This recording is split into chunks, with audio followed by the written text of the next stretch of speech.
Alright guys, so you can see I am back on my favorite. I gotta hit the weights, man. You can see I'm back on my favorite little lake, Top Secret Lake P. This lake is my favorite lake in the world to fish during the late summer because it's a super highlands reservoir lake. And like I told you in some of the last videos, the water stays a little cooler. The bass stay a little more active, a little bit longer. So I get to fish deep later into the season. So the very first thing I do, you'll notice I've got a huge bag of ice. And one of the reasons why I've got that huge bag of ice is because I put so much of it in my cooler, and then I put a bunch in the live well back there. The reason why I do that, now guys, if you can catch and release deep fish, that's great, but you know, and I try to do that. I try to make sure that I get them back in the water, you know, if I'm not in a tournament situation, as fast as I can. But then what I do, and I make sure my live well is closed, I go ahead and take the rest of this bag and I put it in a live well. I go ahead and put my G-juice in there so that when I do catch a few fish off of one spot, I can throw a few in a live well, get some pictures, but I turn them back in the same exact spot I caught them from. And this becomes a handy trash bag. Alright, so the water temp is 79 degrees. The air temp is 64, it's about 615. It's going to be about 90 degrees today. For the most part, it's just going to be partly cloudy. Now guys, I tell you this stuff at the beginning of the video because this stuff is important on how it sets up. So if you're not paying any attention to the conditions, you're cheating yourself out of the situation that I'm putting you in so that I can show you what I'm doing, why I'm doing it, in the situation that I'm doing it in. The situation that I'm doing it in is the key.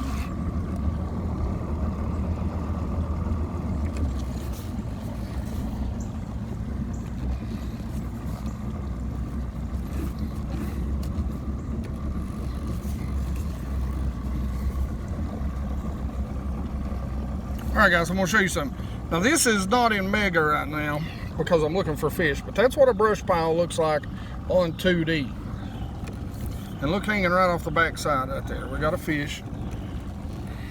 There's a couple of fish over here. One right there. Now see this? This is your actual road bed right here, and here's your creek channel. See it coming in? See it swooping in? That black spot is the hard edge. It's just casting a shadow. We got a couple of fish over here. You can see we're in 31 feet, 79 degree.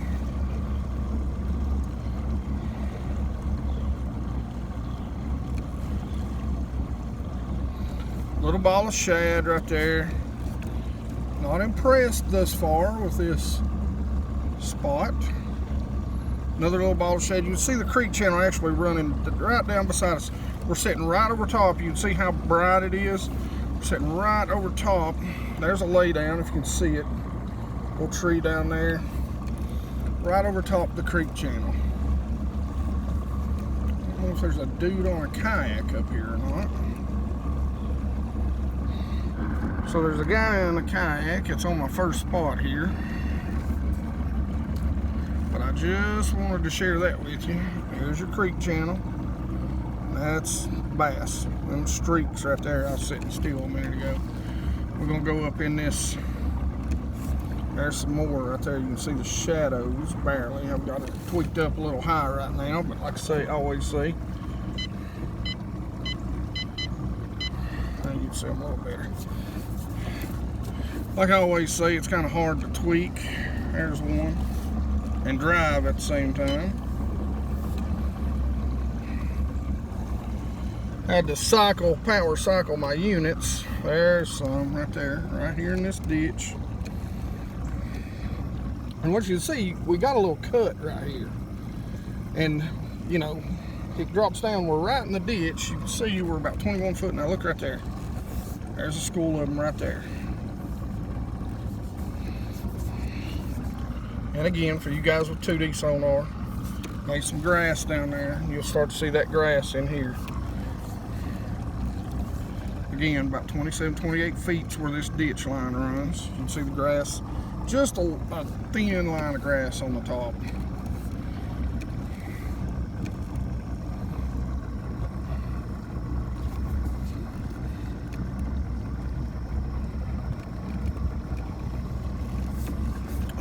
Probably just a hair too far over, to be honest with you.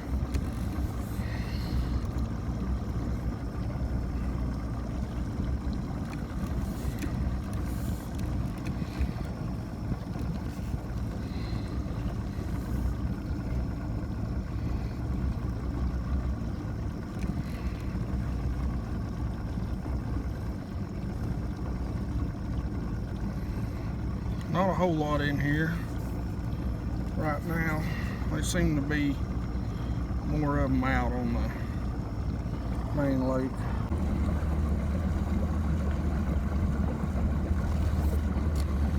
Alright guys, I'm going to show you what a creek channel looks like. Here's your creek channel. We're dropping off. Coming off of a point, got a little flat. Right there's your creek channel, right there. There's your creek channel. Come back up the other side of it. You can see it's running directly kind of horizontal to our path. That's the creek channel right there, going from one side underneath us to the other. So what I'm trying to do is get up as close to this point as I can without tearing my prop up.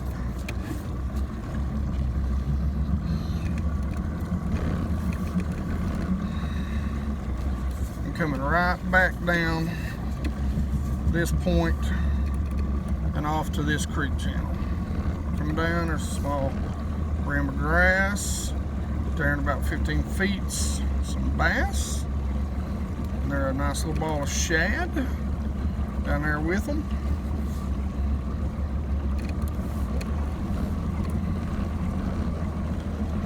So we're gonna make a couple of passes at this group. You see them right there. Sorry, I should have showed you that. Balls of shad right there. There's your creek channel again, running right across the screen.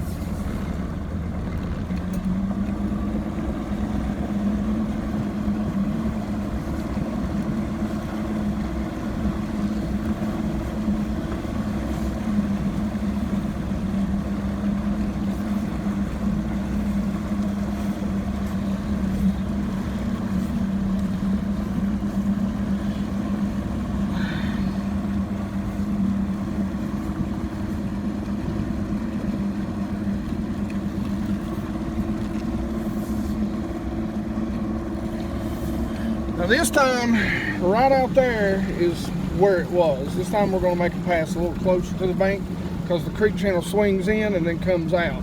So it hits about right there, it comes back out. We'll make a little pass a little closer. See a couple fish right there.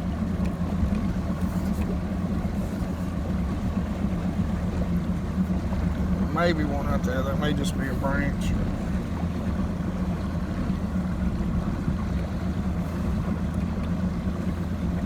From about that tree right there on, that tree runs way out here into the creek channel. We should start seeing some fish right in here. Generally, this is the sweet spot. You can see the creek channel right here to the side. We're really right over top of it. So there's a few right there. There we go. So they're all right in this bend right here. Some down there, some up here. There we go. They're all right over here.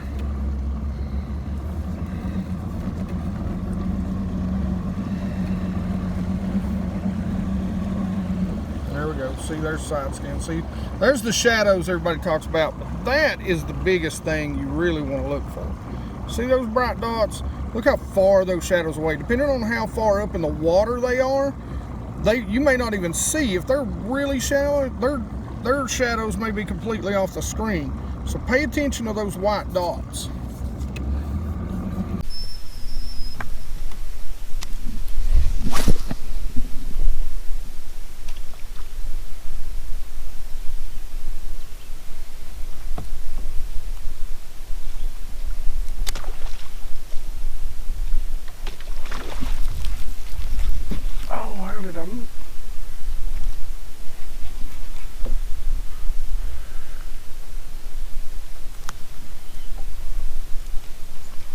How did he not get that? Wow. Don't know how he didn't eat that, but I felt him on there. Maybe he was a little guy.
There's one.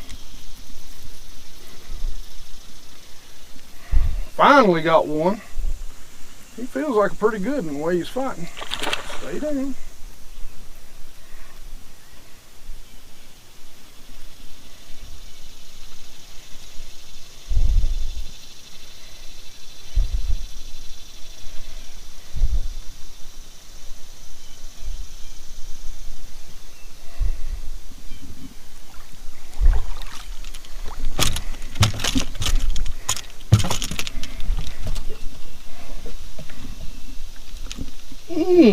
Gosh, the teeth on you. Alright, he's bleeding a little, so I'm going to turn him loose. That's one on the topwater. I've had 3 bites in this spot. Again, there's a ton of fish up here. I'm really spending way too much time on them. But there he is.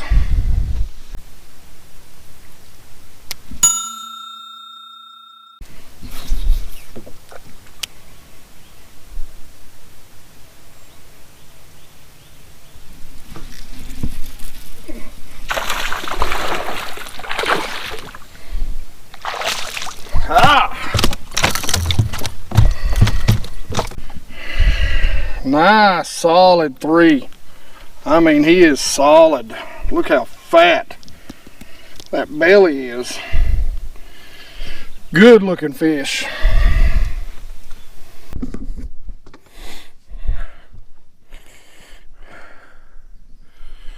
All right, guys, so here's the deal. I've had several followers, and so what I've done is I've picked up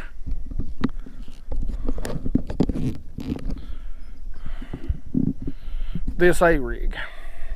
I don't remember who it is. I bought it at a show in Raleigh this year. I'll look it up and tell you. I'll find out who it is. I'll put it down here somewhere. But what I'm doing is I've got some recon shad here, and I've put a little swimmer on the back as my target. Get me another crank out of that. There we go. Get that good and lined up. It's got a little bit of color. That's sexy shad. These fish are chasing shad, and I know, and this is the thing that I want to say, I know that all the rules say dead slick calm, no wind, you know, don't throw an Alabama rig. And don't throw an Alabama rig with blades on it. Super clear water.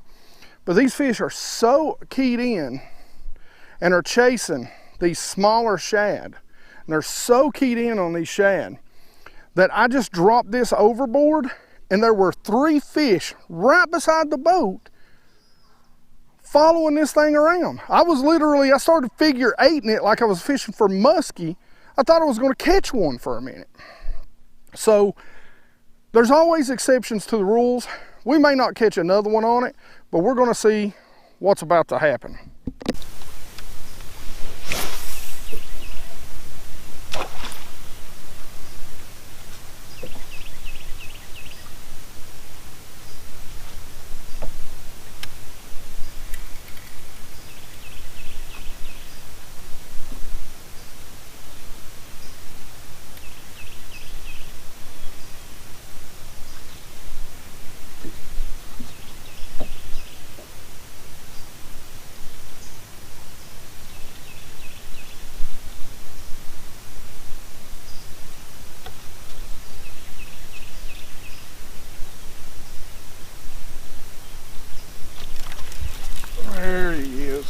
that got him.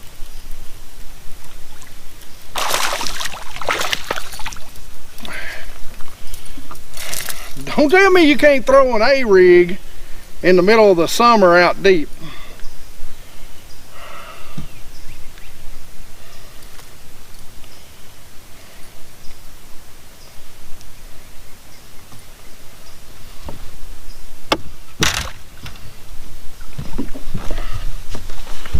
He's not a big one. That A-rig's got some blades on it. I don't have the baits that I'd like to be throwing on that A-rig right now, but it's sure bringing them up. They're chasing shad like crazy.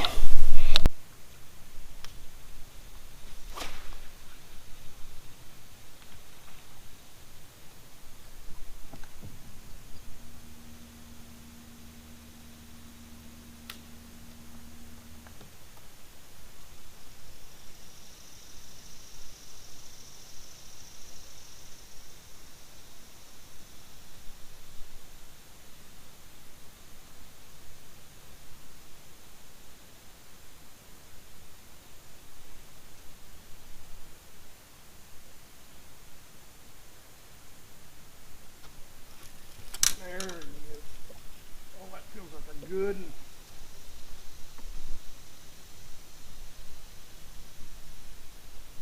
They're down. Oh my God. Yeah, no, ain't that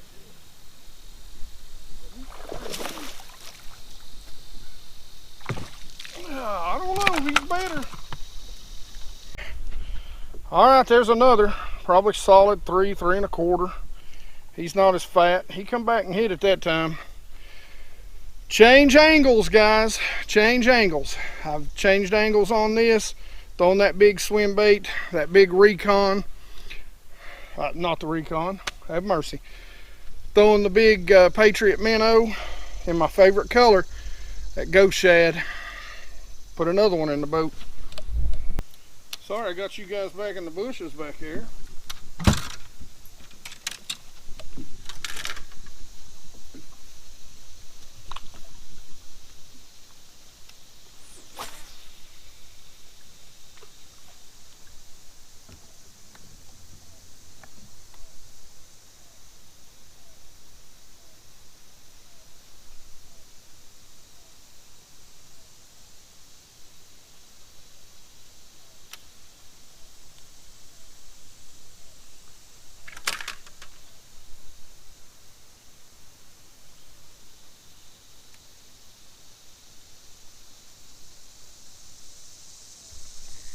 Another one. Knew it.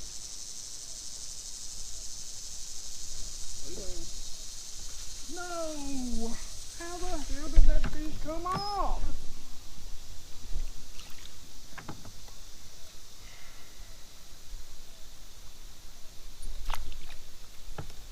Wow!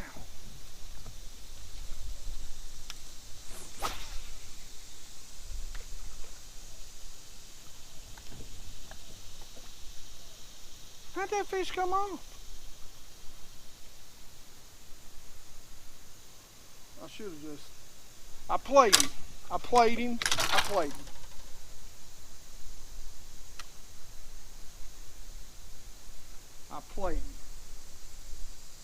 I should have been cranking on him. I failed him.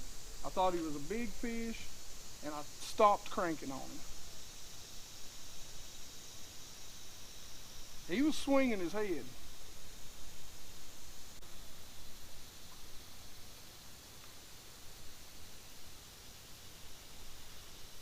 We get a hold of another one though, by cracky, you can bet he's coming in.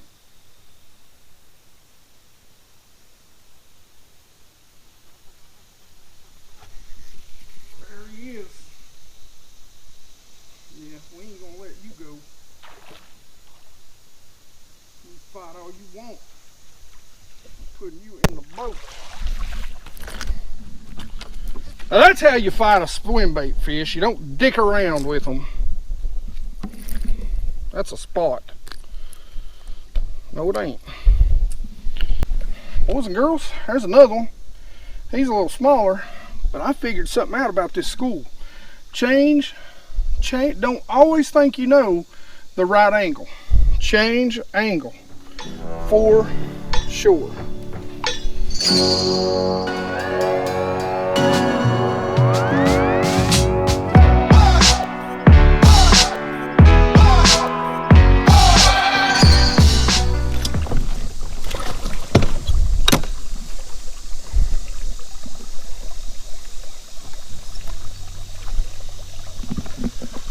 All right, guys, stop number 2, even though this is what I call school number 5 on this lake.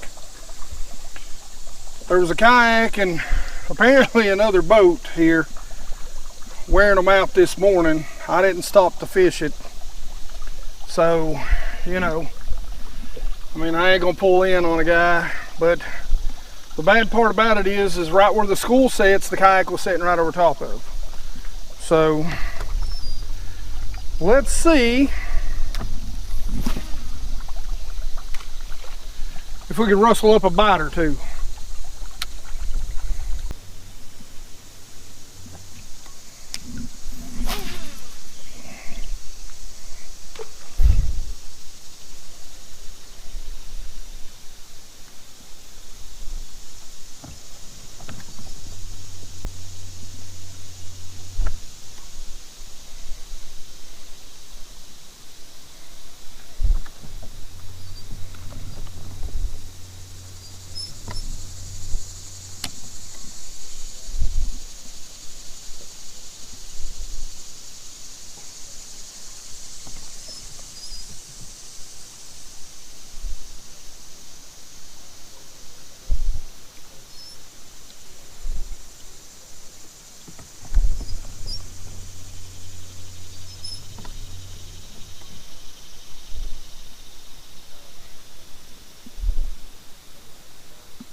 There he is.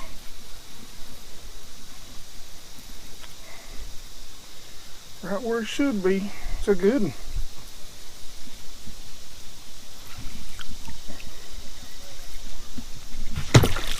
Yeah, there we go. All right, fish number 2. Buddy, he ate that underspin right where he should be. Easy. I said easy.